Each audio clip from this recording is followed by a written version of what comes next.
Hi, Ben with Heirloom Roses. I want to talk to you about one of the most important things you can do for your roses, and that's providing a really good layer of mulch around all of your plants. Mulch is important because it keeps water and moisture in the soil all summer long. It keeps weeds at bay, and it also feeds the microorganisms in the soil, which increases the microorganism activity around your plant and its roots, and really helps that to be a really healthy, thriving environment for the rose. So we're going to go through the steps of how to properly put in mulch, some tips and tricks for planting in mulch, and what to use and what not to use. Now, I know we're going to get comments on this, so I'm just going to tell you right now, this rose right behind me is Spanish Enchantress, and the roses right in front of me are Anna's Promise. So we'll provide a link to both of those in the comments. Let's get started. So one of the things I like to do when mulching in my garden is to use cardboard. Cardboard is a really great weed barrier that will decompose and turn right back into the soil, but it also provides a really good way to cut down on the weeds and keep the moisture in the ground. So when you're using cardboard, you want to cut an area out so that you don't get too close to the plant. And I say about a 12-inch area around the plant is good. That way you can use liquid fertilizer or other things on your plant and it will still make its way down to the root zone. So the cuttings and everything, literally, I just leave these in here and I don't get too fancy. Just like that. We'll do more for the rest of it. And you're going to want to just slip this cardboard right in underneath your plant. Cover up all the weeds. If you have bigger weeds that are, kind of big and out of control, you can pull those out by hand. But really, if you just cover them up, this cardboard will smother them and kill them and you won't have any problems. So as you can see, we got cardboard put in here, and it doesn't have to be perfect. You really are just trying to cover most of the ground and choke out the weeds. And when we put in the mulch on top of this, you're not going to see the cardboard, and it's just going to really provide a nice healthy layer. So I want to talk a little bit about mulch.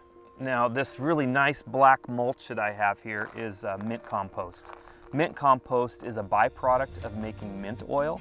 It's what's left over after it goes through the distillation process, and it's very broken down and really very good for mulch. It's high in nitrogen, and it also is kind of a natural deterrent for bugs and other things. They don't like the smell of it, and so it works really well. We like to use it. Sometimes we'll top off the pots that we ship to you with mint compost, and we use it here in our stock fields as a good compost for our roses.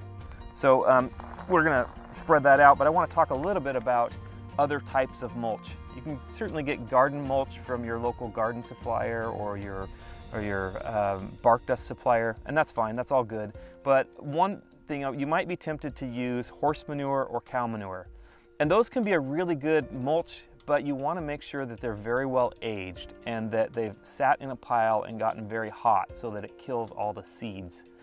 I've totally destroyed my home garden before when I was younger by putting cow manure on the whole thing. And I put on cow manure in the early spring and tilled it in, and I didn't know, and I should have known, that all of the seeds that were in that manure would germinate, and I had a weedy, grassy mess that I've been fighting for years. So just make sure that if you're using a type of manure for mulch, that it's really aged and decomposed and not full of seeds. Let's get started. So we're going to just take a pitchfork and fill this right in.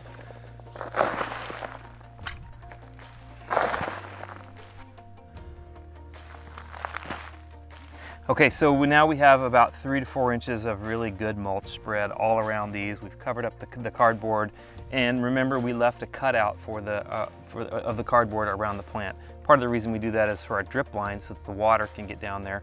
It'll eventually work its way through the cardboard, but we like to make sure that right away that plant gets watered really well. And then another thing you can notice is that we put mulch right up around the plant. And with an own root rose, you can mulch heavy around your plant. It's good for it, actually. It will promote root development and will promote new growth from the roots of the same plant. So that's the benefits of an own root rose is all of the stuff that comes up from the roots is true. It's all the same plant, and it's really healthy and good.